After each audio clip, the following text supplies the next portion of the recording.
नमः शिवाय। श्रावण मास महात्म्य 16वां अध्याय। ईश्वर बोले, हे सनत कुमार, अब मैं शीतला सप्तमी व्रत को कहूँगा। श्रावण मास में शुक्ल पक्ष की सप्तमी तिथि को यह व्रत करना चाहिए।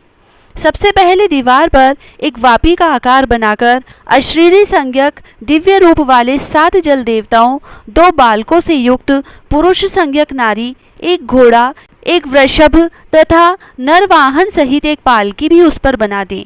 इसके बाद 16 उपचारों से 7 जल देवताओं की पूजा होनी चाहिए।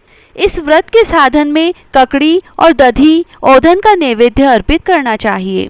उसके बाद नैवेद्य के पदार्थों में से ब्राह्मण को वायन देना चाहिए। इस प्रकार 7 वर्ष तक इस व्रत को करने के बाद उद्यापन करना चाहिए। इस व्रत में प्रत्येक वर्ष 7 सुवासिनियों को भोजन कराना चाहिए। जल देवताओं की प्रतिमाएं एक स्वर्ण पात्र में रखकर बालकों सहित एक दिन पहले सायकाल में भक्ति पूर्वक उनकी पूजा करनी चाहिए। फिर प्रातःकाल पहले गृह होम करके देवताओं के निमित्त चरु से होम करना चाहिए। जिसने पहले इस व्रत को किया और उसे जो फल प्राप्त हुआ उसे आप सुने।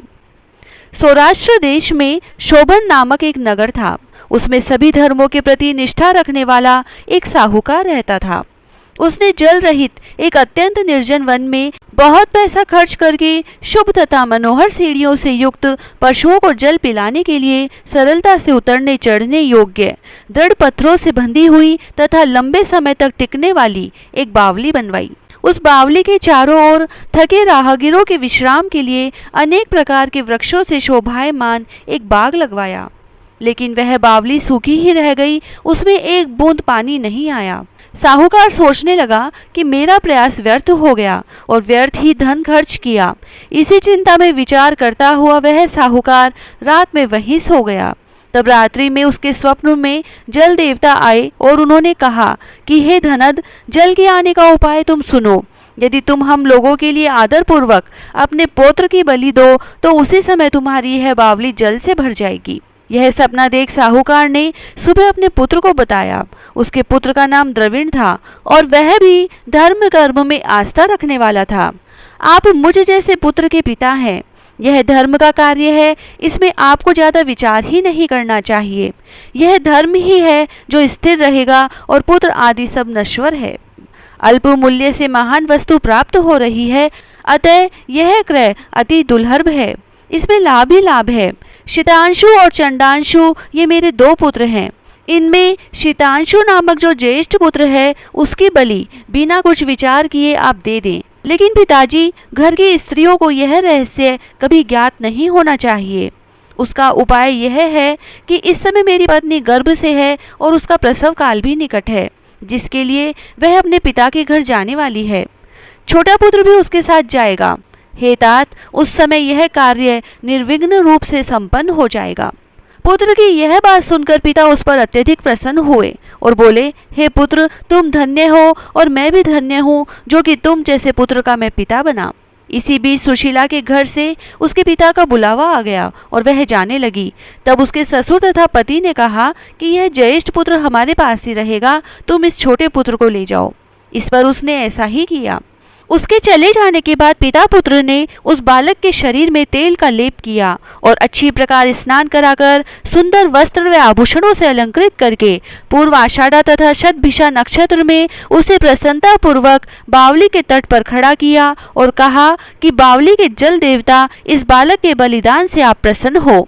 उसी समय वह बावली अमृत तुल्य जल से भर गई। वे दोनों पिता पुत्र शोक व हर्ष से युक्त होकर घर की ओर चले गए।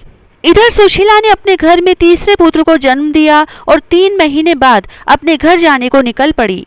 मार्ग में आते समय वह बावली के पास पहुंची और उस बावली को जल से भरा हुआ देखा तो वह बहुत ही आश्चर्य में पड़ गई। उसने उस बावली में स्नान किया और कहने लगी, मेरे ससुर का परिश्रम व धन का व्यय सफल हुआ। उसी दिन श्रावण माह के शुक्ल पक्ष की सप्तमी तिथि थी और सुशीला ने शीतला सप्तमी नामक शुभ व्रत रखा हुआ था। उसने वहीं पर चावल पकाए और दही भी ले आई। इसके बाद जल देवताओं को विधिवत पूजन करके दही भात तथा ककड़ी फल का नैवेद्य अर्पण किया तथा ब्राह्मणों को वायन देकर साथ के लोगों के साथ मिलकर उसी नैवेद्य अन्न का भोजन किया। उस स्थान से सुशीला का ग्राम 1 योजन की दूरी पर स्थित था। कुछ समय बाद वह सुंदर पालकी में बैठ दोनों पुत्रों के साथ वहां से चल पड़ी।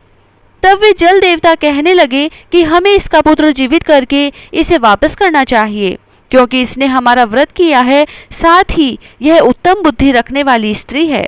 इस व्रत के प्रभाव से इसे नूतन पुत्र देना चाहिए। पहले उत्पन्न पुत्र को यदि हम ग्रहण किए रह गए तब हमारी प्रसन्नता का फल ही क्या। आपस में ऐसा कहकर उन दयालु जल देवताओं ने बावली में से उसके पुत्र को बाहर निकालकर माता को दिखा दिया और फिर उसे विदा किया। बाहर निकलकर वह पुत्र माता माता पुकारता हुआ अपनी माता के पीछे दौड़ पड़ा। अपने पुत्र का शब्द सुनकर उसने पीछे मुड़कर देखा। वहां अपने पुत्र को देखकर वह मन ही मन बहुत चकित हुई। उसे अपनी गोद में बिठाकर उसने उसका माथा चूमा, किंतु यह डर जाएगा इस विचार से उसने पुत्र से कुछ नहीं पूछा। वह अपने मन में सोचने लगी कि यदि इसे चोर उठा लाए तो यह आभूषणों से युक्त कैसे हो सकता है, और यदि पिशाचों ने इसे पकड़ लिया था तो दोबारा क्यों छोड़ दिया। घर में संबंधी जन तो चिंता के समुद्र में डूबे होंगे। इस प्रकार सुशीला सोचती हुई नगर के द्वार पर आ गई। तब लोग कहने लगे कि सुशीला आई है। यह सुनकर वे पिता पुत्र अत्यंत चिंता में पड़ गए कि वह न जाने क्या कहेगी और उसके पुत्र के बारे में हम क्या जवाब देंगे। इसी बीच वह तीनों पुत्रों के साथ आ गई। तब ज्येष्ठ बालक को देखकर सुशीला के ससुर तथा पति घोर आश्चर्य में पड़ गए और साथ ही बहुत आनंदित भी हुए। वे कहने लगे, हे सुष्मिते, तुमने कौन सा पुण्य कर्म किया अथवा व्रत किया था। हे भामिनी, तुम पतिव्रता हो, धन्य हो और पुण्यवती हो। इस शिशु को मरे हुए 2 माह बीत चुके हैं और तुमने इसे फिर से प्राप्त कर लिया, और वह बावली भी जल से परिपूर्ण है। तुम एक पुत्र के साथ अपने पिता के घर गई थी, लेकिन वापस तीनों पुत्रों के साथ आई हो। हे सुभ्रु, तुमने तो कुल का उद्धार कर दिया। हे शुभानने, मैं तुम्हारी कितनी प्रशंसा करूं। इस प्रकार ससुर ने उसकी प्रशंसा की। पति ने उसे प्रेम पूर्वक देखा और सास ने उसे आनंदित किया। उसके बाद उसने मार्ग के पुण्य का समस्त वृत्तांत सुनाया। अंत में उन सभी ने मनोवांछित सुखों का उपभोग करके बहुत आनंद प्राप्त किया।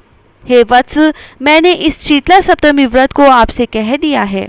इस व्रत में दधियोदन शीतल, ककड़ी का फल शीतल और बावली का जल भी शीतल होता है तथा इसके देवता भी शीतल होते हैं। अतः शीतला सप्तमी का व्रत करने वाले तीनों प्रकार के तापों के संताप से शीतल हो जाते हैं। इसी कारण से यह सप्तमी शीतला सप्तमी इस यथार्थ नाम वाली है। इस प्रकार श्री स्कंद पुराण के अंतर्गत ईश्वर सनत कुमार संवाद में श्रावण मास महात्म्य में शीतला सप्तमी व्रत कथन नामक 16वां अध्याय पूर्ण हुआ। ओम नमः शिवाय। जय श्री राधे।